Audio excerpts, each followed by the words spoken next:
Hey everybody, welcome back to another video. So today I wanted to talk about the original scroll version of On the Road. So a couple weeks ago I did a book review on the 1957 published version of On the Road that everybody knows.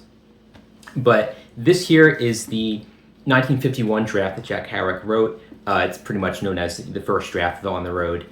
And basically, one of the stories you hear about On the Road is that it's kind of a myth that people believe that Jack Kerouac wrote On the Road in this 3-week time period where he just sat at his typewriter, did nothing but writing for 3 weeks, and then just wrote the entire novel, and that's what was published in 1957. But this is what is supposedly that draft. But in the very beginning of this book, they have a series of 4 different essays that go into the history of On the Road's impact on literature. But what it does a good job of doing is dispelling a lot of the myths about that idea that On the Road was written in this one big chunk of time, because that's basically not true. This version was written during a 3-week time period, but there was a lot of planning that went into writing On the Road. He had a lot of notes. There was multiple drafts that he wrote. He even started planning writing On the Road before he even went on the road. The events that take place in the book before he lived that time period. He was already planning on writing some kind of road novel about traveling across America. And then there was, after he had lived the events of On the Road, there was multiple drafts that he wrote trying to get the story right, until eventually he wrote this 1951 draft. And even this draft, I believe there's 2 other drafts after this before he finally wrote the 1957 version. So it went through multiple rewrites. It's actually one of the most edited Jack Kerouac books. So the idea that it was written in this 3-week time period and that was it and it was done and that was published just how he wrote it is really not true. These essays in the beginning are definitely very interesting. I think that's actually one of the best parts of this book is the essays in the beginning, going into the history of it. But yeah, getting to the story itself, you can see in this book it's written just as one chunk of text. There's no line breaks, no paragraph breaks, because that's how he wrote it. When he wrote this 1951 draft, he had a scroll of teletype paper that he attached to his typewriter. So basically, the paper just flowed through his typewriter, and he just typed and just wrote out the whole novel on this one scroll of paper. And I think some of the mythology about the book is that, he wrote it on this scroll, kind of like this road that's unwinding, like an open road. I think that's kind of part of the myth, why that myth is it got so popular, that it's kind of like he wrote it like being on an open road, which is interesting, but, there's more to that story than story everybody knows. But yeah, getting back to the story itself, the way it's written like this, it's very free-flowing. I read this very quickly.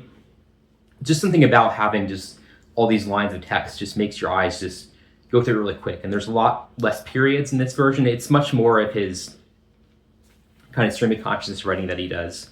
It's the same basic fundamental story, but there's just minor things that are different here and there. One of the major things is that all of the names, the characters are their real life names. So instead of being Sal Paradise, he actually is Jack Kerouac in this book. And instead of having Dean Moriarty, his name is actually Neil Cassidy. So yeah, you're getting the real names of the people. And I think that definitely it blurs the line between truth and fiction a little more, because with On the Road, it's based on real life events that Jack Kerouac lived, supposedly. But there's definitely places here and there where he bends the truth. And it's hard to tell what's actually true and On the Road. And this, I think, even makes it more complicated when he's using the actual names of the people. So it really makes you think what's true, what's fiction. But yeah, having the real names, doesn't really change much about the content of the book. But one of the things, this book definitely has more details about Neil Cassidy. He definitely goes much more into Neil's history, his backstory, thoughts about his friendship. That's one of the big things that I noticed in this book. It's way more explicit. There's a lot of things that obviously weren't going to get published in the 1950s, so you can see why they took it out of the 1957 version. There's a lot more homosexuality references. It goes in a lot more detail about Allen Ginsberg and Neil Cassidy's relationship. It was interesting to read about that. That's one of the values of reading this original scroll version. There's a lot more information. And there's minor parts here and there that are rearranged, moved around. Nothing significant. There's a couple things here and there he did are just slightly adjusted. A couple minor things. There's one part where he moved to Denver for a short period of time with his mother. That part was taken out of the 1957 version, but it's in here. But it's only like a couple paragraphs. It's not, major events that are removed from it. So it's the same basic story. You're not going to get a very different story reading this 1957 version. But I will say it's a little more, some of his descriptions are a little more vivid and detailed, just because there's a lot more stream of consciousness. The 1957 version is a little more cleaned up, so they took out a lot of these parts where he just kind of rambles. But I feel like that rambling definitely makes some of the parts a little more vivid, a little more realistic. But yeah, it's definitely not as well written as the 1957 version. Like the published version in 1957 is a little more well written, it's a little more polished. But I mean, in this version, you get a little more, like I said, it flows a little better, it's a little more details, but the benefit of that doesn't really outweigh the benefit of getting a much more polished version, the 1957 version. Yeah, there's a reason that this version wasn't published. It's just not as well written. It wasn't going to be popular like this. Most people just don't want to read a book that just has no paragraph breaks. I feel like with paragraph breaks and periods, like it causes you to take a moment to pause and reflect.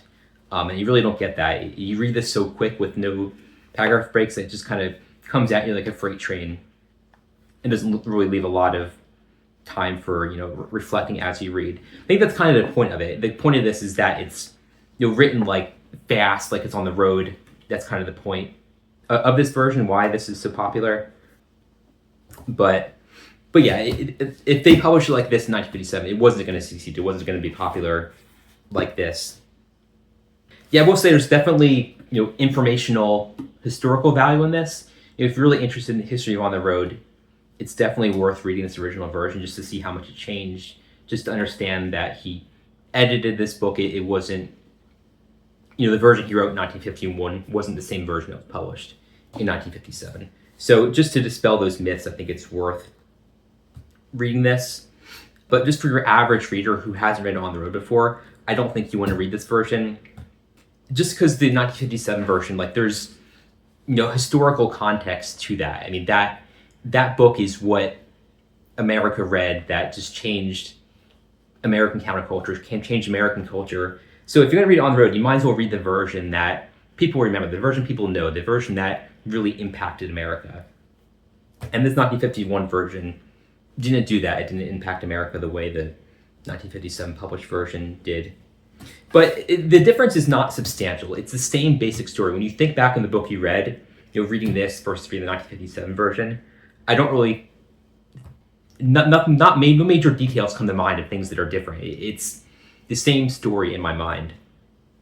Really, the only difference is that the names are different and there's no paragraph breaks. So besides that, for an average reader, it's not that different. But yeah, I just wanted to do a video just talking about this because I did the video on the 1957 version. But yeah, like I said, the essays in the beginning of this are definitely the most important part of this book. Just because it gives a lot of details about the history of On the Road, its impact on post-World War II America, impact on American counterculture. It's just interesting to read about. But yeah, that's the original scroll version of On the Road. Be sure to subscribe, and we'll see you in the next book review.